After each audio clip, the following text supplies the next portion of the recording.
धाकड़ खबर, बेखौफजुमा, बेबाक अंदाज। धाकड़ खबर में आपका स्वागत है। मैं आपके साथ हूं अकरम रईस खान। वैश्विक हलचल, जी हाँ, वैश्विक हलचल का वो ताजा बुलेटिन लेकर एक बार फिर से आपके सामने हाजिर हो चुके हैं, जिसमें बात करते हैं देश दुनिया ही नहीं, गाजा, फिलिस्तीन, इजराइल, ईरान, लेबनान, सीरिया, रूस और यूक्रेन की खास तौर पर। लेकिन पिछले कई दिनों से हम लोग बात कर रहे हैं अपने इलाके की, अपने क्षेत्र की, अपने देश की, अपने समाज की, पाकिस्तान और भारत के बीच चल रही तनातनी की, क्योंकि दुनिया कुछ करती हुई दिख नहीं रही है। मध्यस्थता की सिर्फ बातें की जा रही हैं। इसी के साथ आज हम आपको यह भी बताएंगे कि मिडिल ईस्ट में एक बहुत बड़ा घटनाक्रम हुआ ईरान और इजराइल को लेकर, क्योंकि अमेरिका के राष्ट्रपति के दौरे से पहले ये सब कुछ हुआ, इसलिए बहुत सारे सवाल उठ रहे हैं। इसके अलावा जो रूस में चल रहा है उससे कल भी आपको रूबरू कराया था और आज भी आपको उससे रूबरू कराने का प्रयास करेंगे। तो इन तमाम पहलुओं पर बात करने के लिए हमारे साथ फिर से एक बार जुड़ने जा रहे हैं कृषिकांत जी, यानी के जी, जो भारतीय वायुसेना के रिटायर्ड ऑफिसर हैं और जियो पॉलिटिक्स पर वाकई में अपनी पैनी ही नहीं गहरी नजर भी रखते हैं। बहुत शुक्रिया सर वक्त देने के लिए। थैंक यू मिस्टर अकरम। मुझे लग रहा है पिछले कुछ दिनों से जब ये भारत पाकिस्तान की टेंशन बढ़ी है, हमारे साथ कुछ नए व्यूवर जुड़े हैं। हमें उनको अपनी विचारधारा के बारे में थोड़ा सा बता देना शुरुआत में ही ज्यादा बेहतर ना होगा सर? बहुत सही कहा आपने मिस्टर अकरम, और जरूरत भी है क्योंकि लोग कुछ और सोच के आते हैं, उन्हें लगता है कि हम गलत बयानबाजी कर रहे हैं या गलत दिशा में जा रहे हैं। तो हमारी दिशा यही है कि आज की जो आर्थिक, राजनीतिक, सामाजिक, सांस्कृतिक व्यवस्था है वह बेहद सड़ांध हो चुका है, और जिसके गर्भ से ही पैदा हो रहा है बेरोजगारी से लेकर आतंकवाद और युद्ध तक, और हम उसके खिलाफ आवाज उठाते हैं। और यही हमारा रास्ता है। आपको पसंद है तो बहुत बढ़िया है, हमारे साथ जुड़े, आपका स्वागत है जी। बहुत बढ़िया, कम शब्दों में आपने बहुत बड़ी बात कर दी। अब मैं आपको लेके चलता हूं रूस की तरफ। रूस अपना 80वां विक्ट्री दिवस मना रहा है, विजय दिवस मना रहा है। और इस मौके पर जो सबसे अहम सवाल है, जो मेरे अपने जहन में भी आ रहा है, कुछ लोग उठा रहे हैं इंटरनेशनल मीडिया में, कि पुतिन के बाद क्या? और 25 साल से पुतिन सत्ता पर वहां काबिज हैं, क्या आगे भी सिर्फ पुतिन ही है, या इसके बाद जो रूस का भविष्य होगा वो उज्जवल होगा कि अंधकार में होगा? विजय दिवस पे हमने बातें पहले की हैं आपके साथ, और उस पे मैं अभी डिटेल में नहीं जाऊंगा। इतना ही कहूंगा कि 28 देशों के राज्याध्यक्ष आए थे मास्को में, और शांतिपूर्वक तरीके से संपन्न हुआ है। और आज मास्को के रात के 12 बजे तक मास्को की तरफ से जो सीज फायर डिक्लेयर किया गया था वह जारी रहेगा, और उसके बाद से फिर से वापस युद्ध शुरू होगा। और केवल मास्को ही में नहीं बल्कि रशिया के बाहर भी अन्य कई जगहों पे और देशों में इस विजय दिवस को बड़ी जोश और उल्लास के साथ मनाया गया है। और इसके पूरी कोशिश के बावजूद कि पश्चिमी देश और अमेरिका इतिहास बदलना चाहते हैं, उसको नहीं होना देना चाहते हैं, यह किया गया है। और इस पर मैं एक लाइन यह कहूंगा कि हमारा इतिहास हमारे लिए एक हथियार के रूप में सामने आ रहा है, जी। हमारे आम जनता के लिए, हमारे मजदूर वर्ग और किसानों के लिए, और जिससे यह पूंजीवादी व्यवस्था बहुत भयभीत है। तो यह प्रमुख रूप से ये बातें आज की हुई। और जहां तक पुतिन के 25 वर्ष की बात है तो ठीक है, पुतिन जब पैदा हुए उस समय सेकेंड वर्ल्ड वॉर खत्म हो चुका था, और वह दौर आ रहा था, जब उनको होश आया होगा, दौर आ रहा था कि स्टालिन का दौर खत्म होके एक खुश्चेव का दौर आया, उन्होंने उसी दौर में काम किया। और अंततः वहां से होकर ये केजीबी में शामिल होते हैं, यानी एक ब्यूरोक्रेट बनते हैं, एक जासूस बनते हैं, उसके हेड तक आते हैं। इन्होंने मार्क्सवाद लेनिनवाद की शिक्षा नहीं ली और एक धार्मिक व्यक्ति बन गए। और वहां से निकल के जब आगे बढ़ते हैं, जब देखा इन्होंने कि 1990 के आते आते तक जो भी यूएसएसआर का प्रभाव था, ईस्ट जर्मनी गया, बाकी जगह गया, अफगानिस्तान में जो इनकी सेना थी मार खा के वापस लौटी है। बाय द वे, जब ये टूट रहा था, जर्मनी जा रहा था, तब ये जर्मनी में पोस्टेड थे लेफ्टिनेंट कर्नल के रूप में या किसी अच्छे ओहदे पर थे। और इन्होंने मांग की थी कि रशिया से सेना आना चाहिए इसको रोकने के लिए। बिल्कुल खामोश रहा। गुरबच्चोव पहले ही उसकी तमन्ना थी कि अमेरिकी साम्राज्यवाद की तरफ हम चले। और अंततः 90 में जब टूट गया, इन्होंने देखा कि 15 छोटे छोटे में हो गया, तब यह येल्सिन के करीब आते हैं जो कि इनके पहले राष्ट्रपति थे। और आगे चलते चलते तक 1999 तक वो प्रधानमंत्री बनते हैं, और 2000 में आके 99-2000 में जब चेचन्या का युद्ध होता है, और जिस तरह से इन्होंने हैंडल किया और उन्होंने भाषण दी है, रूसी जनता को लगा कि यही बंदा हमें बचा सकता है। हम्म। और इनके पीछे की रूसी जनता नहीं, वहां की ओलिगार्क्स, यानी बहुत बड़े धनाढ्य लोग थे, वो उनके पीछे है, क्योंकि यह पूंजीवाद का समर्थन कर रहे थे। और उसकी व्यवस्था को बनाए रखने के लिए यह पूरा केजीबी ही नहीं, केजीबी का नया रूप जो भी आया, बल्कि रूस के ताकत को बढ़ाना चाहते थे। और देखिए बड़ी चालाकी से इन्होंने, जैसे यहाँ के आरएसएस ने किया, दिखाने के लिए पहले जो भी था यह संविधान के खिलाफ थे, भारतीय झंडा के खिलाफ थे, अब उसको आत्मसात कर दिया। इसके जो प्रधान लोग हैं गांधी जी के उसके जन्म दिवस या जिस दिन मरे थे जाके झंडा भी डालते हैं, लेकिन इनको लोगों को पता है कि गांधी जी ने गोडसे की करना है। इन्होंने यूएसएसआर के झंडे का, यूएसएसआर के जो पहले की इनकी धरोहर थी उसको स्वीकार किया। यानी तथाकथित रूप से जो ढूलमिल वामपंथी थे सब इनके साथ आ गए, और पूरे की पूरी तरह से रशिया में अब ये ठीक है। तीसरी चौथी बार मतलब उसके प्रेसिडेंट बने हैं, और स्थिति यहां तक आ गई है। तो 25 वर्षों के बाद अब क्या होगा? या तो ये रहेंगे, जो नया आएगा वह एक नया रशिया निश्चित रूप से है, मात्र पूंजीवादी नहीं बल्कि एक साम्राज्यवादी देश के रूप में बढ़ रहा है, जो चीन के साथ मिलके और अमेरिका के साम्राज्यवादी ताकत को नंबर 1 से हटा के इन लोगों का लक्ष्य है कि मल्टीपोलर बनाए, उस तरफ आगे बढ़ेंगे।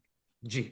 क्या संभव है कि उसी विचारधारा को जिसको पुतिन लेके चल रहे हैं चीन के साथ मिलके, जो भी अगला नेता आएगा उसी को आगे बढ़ाएगा, या जैसे हम देखते हैं सत्ता बदलते ही दूसरी पार्टी अपनी कोई विचारधारा रखना शुरू कर देती है?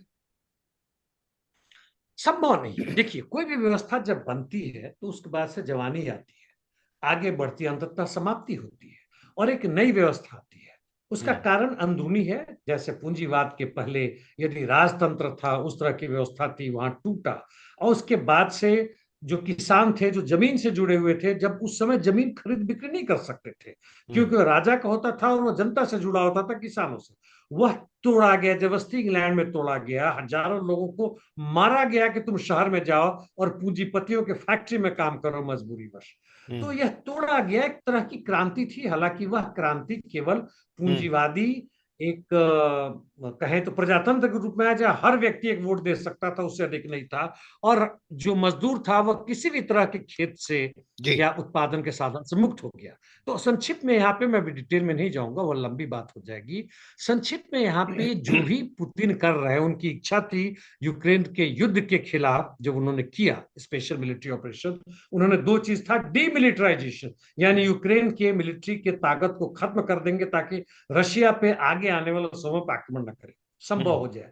डीनाजीफिकेशन, यानी हम्म। वहां नाथसीवाद या फांसीवाद का जो उदय हुआ है उससे खत्म करेंगे। संभव नहीं है, क्योंकि वह पूंजीवाद के ही गर्भ से पैदा होता है, और हम्म। उसी पूंजी का जिसके पीछे अमेरिका भाग रहा है, अब चाइना भाग रहा है। तो ये जो चाहते हैं वो संभव नहीं होगा। तभी होगा जो समाजवाद होगा, जिसके खुद ये खिलाफ है। जी। वो उत्तराधिकारी कौन है जिसके बारे में ढके शुभे शब्दों में कहते हैं पुतिन के, मुझे पता है कि मेरा उत्तराधिकारी कौन होगा? ये कहना बड़ा मुश्किल है, इनके मरने के बाद क्या होगा। ये हटते हैं, नहीं भी मरते हैं, और अलग से मतलब करते हैं, किसी को लाते हैं। येल्सिन के बाद ये है, इनके बाद कौन आएगा? स्टालिन ने भी चलते वक्त अपने किसी खास को नहीं बोला था कि किसको आना है, तो हम्म। आना तो किसी और को चाहिए था, क्रुश्चेव आ गया, जो कि एक गद्दार निकला। तो ये चलिए, कहना बड़ा मुश्किल है, इसलिए उत्तराधिकार कौन होगा, इसलिए इस विषय को हम लोग छोड़ देते छोड़ हैं। देते हैं और आगे जी। बढ़ते हैं। मिडिल ईस्ट में बहुत बड़ा घटनाक्रम हुआ है। बड़ा घटनाक्रम तो यही है कि ईरान के विदेश मंत्री सऊदी अरब में, उस सऊदी अरब में है जो आजकल अमेरिका का बड़ा चमचा है। चौथे दौर की कल उनकी बातचीत होनी है, ओमान में बैठकर ये बातचीत होगी। तीसरे दौर के बाद चौथे दौर की बातचीत पिछले हफ्ते होनी थी, वो रद्द हो गई थी। तो क्या सऊदी अरब में रहकर ईरान ट्रंप के से अपने लिए माहौल बेहतर बनवाना चाहते हैं, या उनका ये दौरा कुछ और ही कहानी बयान कर रहा है? देखिए डीप स्टेट जो खासकर अमेरिका का है, ट्रंप के आने के बाद से उसमें बदलाव हुआ है, इसमें संदेह नहीं है। लेकिन मुख्य रूप से वहां की जो पूंजी है, निवेश पूंजी है, जो पूरी दुनिया में अपना अधिकार जमाना चाहती है, उसका नाम जो भी कहे, मेक अमेरिका ग्रेट अगेन, अपने यहाँ इंडस्ट्रीज पैदा करना चाहती है। लेकिन मुख्य रूप से उनका एक शिकारी आदत है कि जहां भी मिले लूट ले। और मिडिल ईस्ट एक बहुत महत्वपूर्ण क्षेत्र बनता है पूरे विश्व के लिए, केवल तेल के लिए नहीं, बल्कि वहां के जो भी व्यवस्थाएं हैं, और वह प्रो अमेरिकन है। आपने हम्म। सऊदी अरेबिया की बात की, ईरान भी उस तरीके से एंटी अमेरिका नहीं है। यदि हम्म। अमेरिका इस विषय पर तैयार हो जाता, जो कभी निकला, कहीं मैंने खबर पढ़ा कि अमेरिका तैयार हो रहा है कि पैलेस्टीन को स्टेट के रूप में मान्यता दे दे, और वह किस तरह का पैलेस्टीन होगा बात अलग, दे दे मान्यता दे दे, फ्रांस भी बोल चुका है पहले। हम्म। इसराइल कितना भी कूद ले कोई अंतर नहीं पड़ता है। हम्म। और उस स्थिति में अमेरिका के राष्ट्रपति मिडिल ईस्ट में आने वाले हैं। हम्म। सऊदी अरबिया उनके काफी नजदीक है। हम्म। 10-12 ऐसे स्टेट हैं जिनके हेड जो हैं अपनी जनता के लिए नहीं, पैलेस्टीन स्टेट के लिए नहीं, वो इस्लामिक स्टेट तो भूल ही जाइए, वो अमेरिका के लिए और खुद के लिए काम कर। वैसी हालत में ये लग रहा है कि ट्रंप और उनके जितने भी हैं वह कहीं ना कहीं से इजराइल से मुक्ति चाहते हैं, क्योंकि इजराइल से बहुत बड़ा जो क्षेत्र है वह इन अरब स्टेट के साथ मिल रहा है। उनके तेल का खजाना हो, दूसरे कुछ हो, इजराइल तुम रहो, इजराइल को नहीं छोड़ेंगे ट्रंप, क्योंकि वह बहुत ही विश्वसनीय उनका मिलिट्री बेस है। लेकिन ठीक। ये सब जो नए बन रहे हैं उनको छोड़ने के लिए वह भी नहीं तैयार है, और केवल इस आधार पे कि हम ईरान को खत्म कर दें। यदि ईरान तैयार हो जाता है और चुपके से भी तैयार होता है कि अमेरिका के देख लो हमारे कोई एटम बम नहीं बन रहा है, और बाकी छोड़ दो, मिसाइल और हमारे यूएवी जो बन रहे हैं, शिप बन रहे हैं, ऐसी कौन सी बड़ी हम ताकत बन जाए कि तुम्हारे खिलाफ अगले 50 वर्षों में हो जाए। और यदि इसके लिए दोनों तैयार हो जाते हैं तो अमेरिका जो है सो नेतान्याहू के सर पे डंडा मारने को तैयार है। जी। एक पहलू और भी है सर, आपको पता ही चल गया होगा कि हूतियों के बीच में और ट्रम्प के बीच में जो एक समझौता हो गया है, और समझौता कराया ओमान ने, उस ओमान ने जो आजकल ईरान और अमेरिका के बीच बैठकर बात करवा रहा है। और उसके समझौते में जो सबसे अहम लाइन है वो ये कि हम इसराइल पर हमला करना जारी रखेंगे। ट्रम्प ने भी कह दिया ठीक है, और आज हूतियों ने एक मिसाइल और दाग दिया है जो कि अंदर तक जाकर घुसा है इसराइल में। तो ये जो ट्रम्प की बदलती हुई रणनीति है, जो आप डीप स्टेट की बात कर रहे हैं, ये उसी का नतीजा है, या क्योंकि 13 से 16 तारीख तक के बीच मिडिल ईस्ट के दौरे पर आ रहा है ट्रम्प को, तो चलो इस बहाने ये मुस्लिम देश है, इनको खुश कर देते हैं थोड़ा सा। थोड़ा सा खुश करने की बात नहीं, इनका पूरा जो स्ट्रेटेजी है हम ध्यान से देखें। इन्होंने यूक्रेन में शांति चाहिए, अब नहीं हुआ, अब हट ही गए, तकरीबन हट गए। जो भी इनका समझौता हो गया रेयर अर्थ, आगे से जो भी मिलिट्री एड्स देंगे वो फ्री में नहीं देंगे यूक्रेन को, ये हो गया। हम्म। दूसरी चीज अब ये देख रहे हैं कि एक तरफ इंडिया पाकिस्तान का भी लफड़ा पड़ रहा है, हम्म। वह कहीं ना कहीं से लगता है कि वॉर फुल फ्लेज्ड हो ना हो लेकिन काफी एक भयानक रूप ले रहा है। और जो यहाँ पे उनकी रणनीति थी चीन को घेरने को, कहीं ना कहीं वो खटाई में पड़ रहा है। और हम्म। मिडिल ईस्ट में एक और है, अब इनकी नजर वहां से सबसे वीक लिंक कहें और सबसे अपनी मजबूत यदि कहें तो वह मिडिल ईस्ट में हो रहा है। इराक से अपनी बहुत सारे सैनिक हटा रहे हैं जो राष्ट्रपति बनने से पहले ही जोर लगा रहे थे, इनको लग रहा है कि वहां टिकना मुश्किल है। तो जो इनका नजरिया जो आ रहा है उस पूरे माहौल में बना के देखें तो छोटी मोटी नहीं है।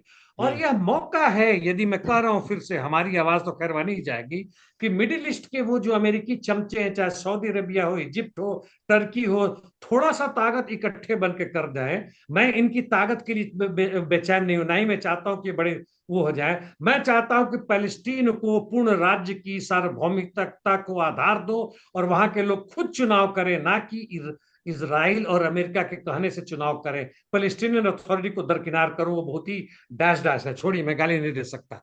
तो आपके सवाल का जवाब है, मैं अंत में एक लाइन कहना चाहूंगा कि हम्म। आजकल ओमान विश्व गुरु बन रहा है। अच्छा। जी। नया विश्व गुरु। नया विश्व गुरु जी। यूएई और कतर को दरकिनार कर रहा है। जी। अब बात कर लेते हैं, क्योंकि आपने कहा कि इसराइल बहुत बड़ा देश है, उसको तो ट्रम्प छोड़ेगा नहीं, लेकिन ट्रम्प ने जिस तरीके का हाल नेतन्याहू का कर डाला है, ट्रम्प के जो रक्षा मंत्री हैं वो दौरा करने वाले थे इसराइल का, उन्होंने कहा मैं नहीं आता हूं। ट्रम्प ने भी कह दिया कि मैं मिडिल ईस्ट के दौरे पे जाऊंगा, तब इसराइल नहीं जाऊंगा। यहां तक भी खबरें चल रही हैं कि ट्रंप ने रोन डर्मर, जो नेतन्याहू का करीबी है, वो अमेरिका पहुंचा था खुशामद बरामद करने के लिए, उसको भी डांट दिया और कह दिया कि मेरे दौरे से पहले समझौता करो। गाजा में राहत सामग्री जाना भिजवाना शुरू कर दिया है। ट्रंप जो है हुतियों से समझौता कर रहे हैं, उसमें इसराइल से बात भी नहीं कर रहे हैं, उसको बैठा भी नहीं रहे, उसको पूछ भी नहीं रहे, बल्कि उस पर हमलों तक की इजाजत हुतियों को दे दे रहे हैं। ये जो बदलाव हो रहा है, ये बदलाव है या फिर मैं कहूंगा कि खुश करने की कोशिशें हैं? मैं तो एक लाइन फिर से कहना चाहूंगा जो बार बार कहता हूं कि कोई भी राज्याध्यक्ष कितना भी बड़ा मजबूत क्यों ना हो, कितना भी बड़ा तानाशाह क्यों ना हो, अपनी ही जनता और अपने ही मित्र धोखा देते हैं सही समय पर, और खासकर मित्र यदि अमेरिकी साम्राज्यवाद हो। और हम्म। नेतान्याहू से पिछले वाले जो राष्ट्रपति थे बाइडेन, वो मुक्ति चाहते थे, हम्म। तकरीबन उन्होंने एक तरह से कू भी कर दिया था लेकिन नहीं सफल हो पाए। और ट्रंप को भी लग रहा है कि ये बहुत ही खराब किस्म का इंसान है, इससे भाई मुक्ति पाओ, इससे हम कुछ भी नहीं कर पा रहे हैं। और यह खुद भी एक भ्रष्टाचारी है, और हम्म। वहां की इजराइल की जनता इसको अब नहीं पसंद कर, केवल सेटलर्स को छोड़ दे और टॉप लेवल के मिलिट्री के जो हेड हैं, जनरल्स वगैरह हैं, या जो उनके इंटेलिजेंस के टॉप भी इनके खिलाफ हो रहे हैं, वो भी इनके पक्ष में नहीं है। तो उस हालत में, और यह बहुत बड़ा उदाहरण होगा दुनिया के दूसरे तानाशाहों फांसीवादी ताकतों के लिए कि भाई देखो क्या हो रहा है, नेतन्याहू को उठा के फेंकना जरूरी है। जी। बिल्कुल आपने सही कहा। जो नेतन्याहू ये सोच रहा था कि ट्रम्प से उसकी दोस्ती है, और आपने बताया कि अमेरिका से जिसकी दोस्ती है वही डूबा है। सोच रहा था कि जैसे 2018 में उसने उठा के तेल अवीव से जो है दूतावास को शिफ्ट करा दिया था यरूशलेम में, वैसे ही ट्रम्प के आने के बाद वो पूरा का पूरा गाजा कब्जा लेगा, बल्कि फिलिस्तीन को ही खत्म कर देगा, वेस्ट बैंक भी अपने यहाँ मिला लेगा। ऐसा होता हुआ फिलहाल दिख नहीं रहा है। खैर, पर्दे के पीछे की और भी बहुत सारी कहानी है, वक्त का थोड़ा तकाजा है, और अब हम रुक करने जा रहे हैं भारत और पाकिस्तान के बीच चल रहे क्लैश से जुड़ी हुई खबरों को लेकर। और यहाँ जो बड़ा अपडेट है मेरे पास सर, वो ये कि मार्क रूबियो जो अमेरिका का विदेश मंत्री है, वो पाकिस्तान के सेनापति से बात कर रहा है, वहां के सेना अध्यक्ष से बात कर रहा है, आसिम मुनीर से। तो क्या प्रधानमंत्री की कोई वक़्त नहीं पाकिस्तान में, रक्षा मंत्री विदेश मंत्री की कोई वक़्त नहीं है, करना सेना अध्यक्ष को ही है, तो इसलिए भैया उसी से बात कर लो। कल मैंने कहा था कि जो पर्दे पे हमें दिखाया जा रहा है टीवी पे कि हमारे रक्षा मंत्री श्री राजनाथ सिंह के साथ तीनों चीफ की मीटिंग हो रही है, मैंने कहा था कि मुझे इस पर कोई खास भरोसा नहीं। प्रधानमंत्री के साथ वहां से निकलता है, प्राइम मिनिस्टर ऑफिस निकलता है, तो उसका महत्व है। हम्म। वहां पे सेना के चीफ का बहुत महत्व है पाकिस्तान में। मुनीर हो या हो सकता है उनको दरकिनार करके एक और न्यूज आ रहा था, पता नहीं सच है कि गलत है, कि नए अब मतलब सेना अध्यक्ष बनेंगे। और वो जानना चाहते हैं कि भाई तुम लोग क्या कर रहे हो, क्योंकि एक बड़ा महत्वपूर्ण घटना घटा है। वह यह है कि प्रधानमंत्री ने, पाकिस्तान के प्रधानमंत्री ने, उन्होंने एक अर्जेंट मीटिंग बुलाई है एनसीए की, हम्म। यानी नेशनल कमांड अथॉरिटी। और हम्म। यह क्या चीज है? यह वह चीज है कि जो आदेश देगा कि पाकिस्तान की जो न्यूक्लियर पावर है उसका इस्तेमाल करें या ना करें, करें तो कब और कैसे हालत में करें। जी। और इस स्थिति से निश्चित रूप से जो आप प्रश्न उठा रहे हैं, बड़ी भयानक आवाज से आ गई है। और हम्म। अमेरिका वहां जहां यूक्रेन में सफल नहीं हो रहा है, मिडिल ईस्ट में जोर लगा रहा है, चीन की तो बात दरकिनार हो गई। और चीन को जो करना है कर रहा है, उसके राष्ट्रपति जो है सो वहां पे हाथ मिला रहे हैं मास्को में पुतिन के साथ, और वो विजय दिवस में ताली बजा रहे हैं। तो इस हालत में ऐसा लगता है कि पाकिस्तान के न्यूक्लियर पावर के ऊपर हम्म। अमेरिका का उस तरह से कंट्रोल नहीं है जैसे इसराइल के ऊपर है या खुद के ऊपर है। हम्म। और इसलिए उनकी मजबूरी है कि सेनाध्यक्ष से बात करें कि भाई तुम जो ही करो ये मत करो, क्योंकि देखिए एस्कलेशन यदि बढ़ता है तो कहीं ना कहीं से चीन भी आ सकता है। उस हम्म। हालत में क्या अमेरिका बचेगा? और जी। यह इन लोगों को समझ में आ रहा है, हमारे मूर्ख लोग जो तालियां बजा रहे हैं कि युद्ध होना चाहिए, उनको यह समझ में नहीं आ रहा है। हम्म। जी। कुछ और सवाल पैदा होते हैं सर, क्योंकि पहली बार आज ऐसा हुआ कि सुबह जो हमले किए पाकिस्तान ने, और उसमें उसने अपने यहाँ की जो बैलिस्टिक मिसाइल का इस्तेमाल किया, और उसके बाद उसने दावा भी किया कि हाँ हमने हमला किया है। और ये सब कुछ तब हुआ जबकि वहां पर सऊदी अरब के उप विदेश मंत्री, फिर मैं कहूंगा कि वो सऊदी अरब जो अमेरिका का चमचा है, वो पाकिस्तान में है, पाकिस्तान भारत पे हमला कर रहा है, और हमला करने के बाद दावा भी कर रहा है। ये जो बदलाव आया, क्योंकि पिछले 3 दिनों से जो हमले पाकिस्तान कर रहा था, उसमें वो ये नहीं कह रहा था कि मैं हमले कर रहा हूं। ये जो बदलाव हुआ है, इसे आप कैसे देखते हैं? क्या अमेरिका ने कह दिया चल भाई तू भी अपनी थोड़ी ख्वाहिश पूरी कर ले, बाद में तो हम समझौता करा ही देंगे? अमेरिका की बेचैनी दिख रही है, अमेरिका नहीं चाह रहा है कि युद्ध हो, शुरू से ही दिख रहा है, पता चल रहा है। वहां के प्रधानमंत्री ने क्या किया मैंने बता दिया। वहां के रक्षा मंत्री ने, डिफेंस मिनिस्टर ने कल यह वक्तव्य दिया है कि वॉर इज इनएविटेबल, यानी पूर्ण रूप से युद्ध जो है भारत पाकिस्तान के बीच में शुरू होगा किसी भी समय। अब उन लोगों ने बैलिस्टिक मिसाइल का इस्तेमाल किया, दावे बहुत बहुत कर रहे हैं, उनकी हम चर्चा ना करें, दोनों तरफ से कर रहे हैं। हम्म। लेकिन उन्होंने पंजाब के कई क्षेत्रों में, जी। कश्मीर में भी जो हमारे अंदर है, वहां भी उन्होंने ड्रोन से काफी भारी मात्रा में, हम्म। भटिंडा में तो वहां के मेरे मित्र से बात हो रही थी, मतलब दर्जनों ड्रोन आ जा रहे हैं, यह एक नई चीज है। भाई हम्म। जब एक चीज बताऊं, आपके सवाल से थोड़ा सा अलग होके, मेरे एक हम्म। काफी उच्च अधिकारी से बात हो रही थी जो रिटायर्ड है, और वो कह रही थी कि उन लोगों ने देखा है पहले के समय की जो लड़ाई हो रही है, और समझा है कि युद्ध क्या होता है, उससे डर नहीं है। लेकिन उनकी भतीजी आई हुई थी अमेरिका से, और जब ये ड्रोन वगैरह जो शुरू हुआ चंडीगढ़ में, तब वो एकदम बदहवास होकर चिल्लाने और रोने लगी, 30 साल की लड़की या महिला जो भी कहे। हम्म। और यह बेचैनी सी हो गई, हम्म। मतलब उन्होंने डर को समझा ही नहीं। हमारे लोग जो बिहार यूपी और दूर दराज में बंगाल में बैठे हुए ताली बजा रहे हैं, उन लोगों से पूछिए जो कि वो सरहद पे शायद रहते वो हैं। शायद इसलिए ताली बजा रहे हैं क्योंकि जो हमारी लिपि पुती अंकरायन बैठी हैं स्टूडियो के अंदर, वो कह रही है मार डालो, फाड़ डालो, चीर डालो, कट डालो। वो लोग तो खैर लाहौर को कब्जा में कर चुके हैं, कराची को बर्बाद कर चुके, छोड़िए उनको। पाकिस्तान के डिफेंस खत्म हो चुका है, अब ये हम्म। उन्हें नजर नहीं आता। लेकिन जो दूसरा चीज मैं इसे कहना चाहता हूं कि जिस तरह से हम्म। बदहवासी हो रही है पंजाब और इसके बॉर्डर पे, हम लोगों ने आदेश दे दिया है कि भाई इसको खाली करो। हम्म। खाली करो तो जाए कहाँ? हम्म। कहाँ जाएंगे? कोई उसका वो नहीं है। उठ के चल दो, रिश्तेदार रहते जाओ, वहां बोझ बन जाओगे। ये जो दहशत है, यह जो एक तरह की बेचैनी है आम आदमी ठीक है। की, मर भी रहे हैं लोग, जी यह जी। नजर नहीं आ रहा है। जी। और यह भारत ही नहीं, पाकिस्तान में और ज्यादा हो रहा है, क्योंकि भारत बहुत ताकतवर एक देश है। पाकिस्तान की तुलना में हमारी मिलिट्री बहुत ताकतवर है। ठीक है। तो अब मैं इससे आपकी, अधिक मैं क्या जी, कहूँ जाए? ठीक जी। है, अब मैं आपकी एक्सपर्टीज के हिसाब से कुछ टेक्निकल चीजें समझना चाहता हूं अपने व्यूवर्स के लिए सर। S-400 की खूब चर्चा हो रही है, लेकिन हमने देखा कि कैसे ड्रोन, आपने ही बताया कहां तक आ जा रहे हैं, कहां तक पहुंच जा रहे हैं, मिसाइल कहां तक आ जा रही हैं, कहां तक पहुंच जा रही हैं। हमने रूस में, मैंने सवाल आपसे कल परसों भी किया था, वहां भी ड्रोन पहुंच जा रहे हैं, वहां भी मिसाइल पहुंच जा रही है जिन्होंने S-400 बनाया। हमने वो सीन भी देखा है कि नेतन्याहू के घर की खिड़की तक ड्रोन ने जाके हमला कर दिया था, जबकि वहां पे आयरन डोम सिस्टम है, वहां पे थर्ड सिस्टम लगा हुआ है, हूती फिर भी हमला कर दे रहे हैं। ये क्या एयर डिफेंस सिस्टम जो है, ये पूरी तरह सक्सेस नहीं होता क्या सर, या ड्रोन को नहीं पकड़ पाता खास तौर पर? देखिए, 100% सक्सेस कहीं भी नहीं है। मैंने कहा था क्वालिटी अलग बात है। मैंने एक चीज कल सही नहीं कहा था कि S-400 वो नीचे की जमीन वाले को नहीं पकड़ सकता। कुछ करीब आए तो इसके बावजूद वो पकड़ने की क्षमता है।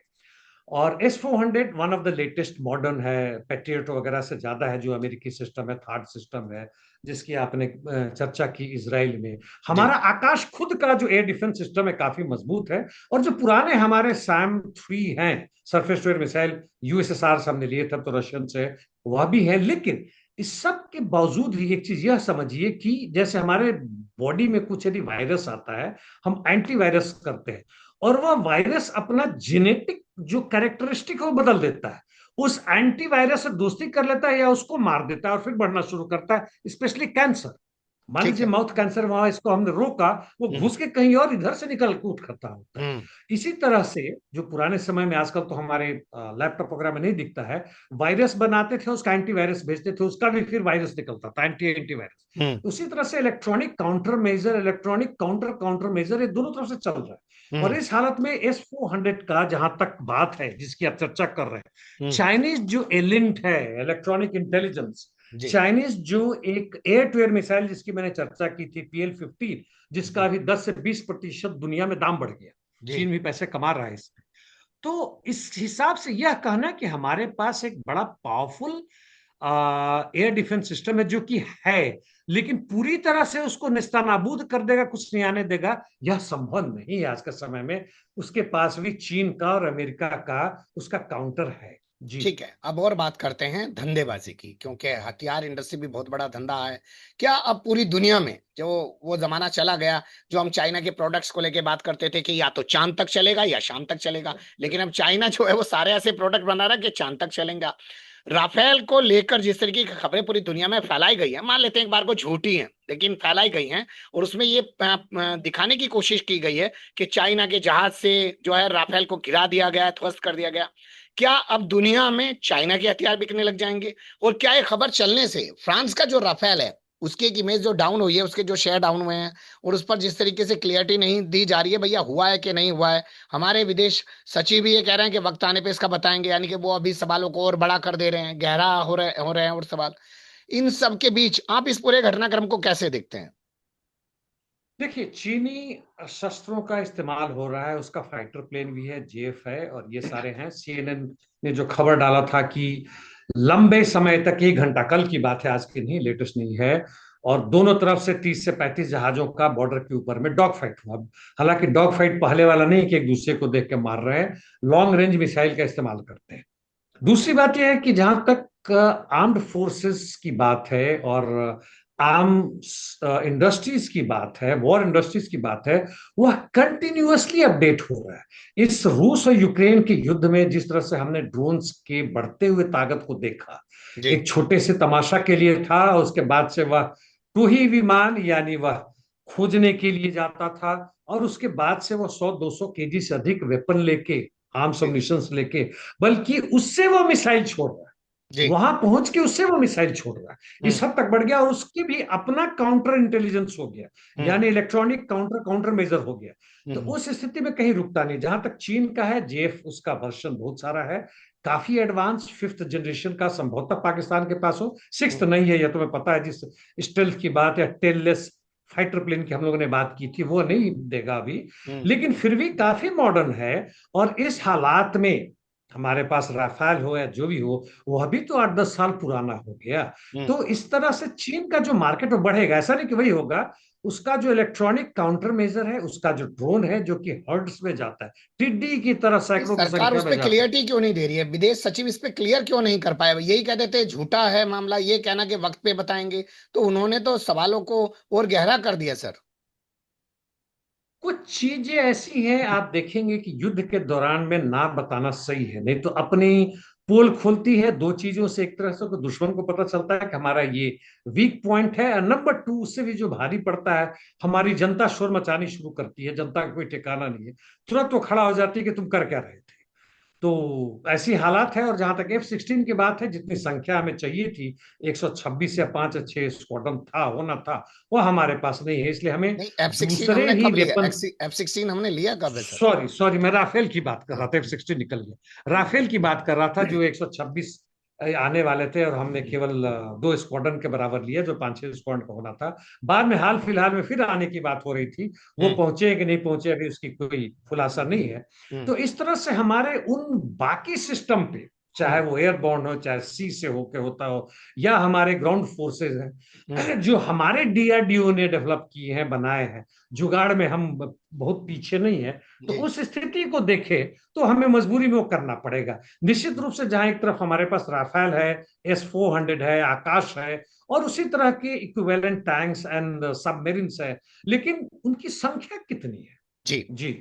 थोड़ा वक्त का तकाजा है सर, और जिस प्लेटफॉर्म पे हम बात करते हैं वहां पर एक बातचीत रिकॉर्ड करने की लिमिटेशन भी है। तो अपनी बातचीत को मैं हाँ रोकूंगा, लेकिन चलते चलते मैं आपसे पूछना चाहता हूं, क्या जंग बढ़ रही है, या अब जो मार्क रूबियो ने पाकिस्तान के आर्मी चीफ से बात कर ली है, अब जो मामला ठंडा पड़ जाएगा कि भाई तुमने भी कर लिया, तुमने भी कर लिया, अब शांत हो जाओ?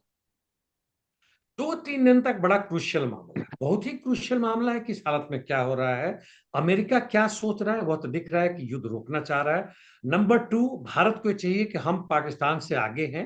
अभी हम्म। की स्थिति में भी यदि भारत रोकता है तो ये बन जाता है। तीसरे, पाकिस्तान यह दिखाने की कोशिश में है कि हम छोड़ेंगे नहीं, तुमने हमें मारा है, ऐसा ऐसा किया है। हम्म। और अंततः बात यह है कि जब इस तरह की चीजें उठती हैं, जैसे बवंडर होता है, आप देखते हो छोटा सा ऐसे उठता है, और उस समुद्र का भी जो लहर उठता है, पहले छोटा था, बाद में सक इन करता, खींचता है, मतलब एयर प्रेशर यहाँ वीक होता है और चारों तरफ से खींचना शुरू होता है।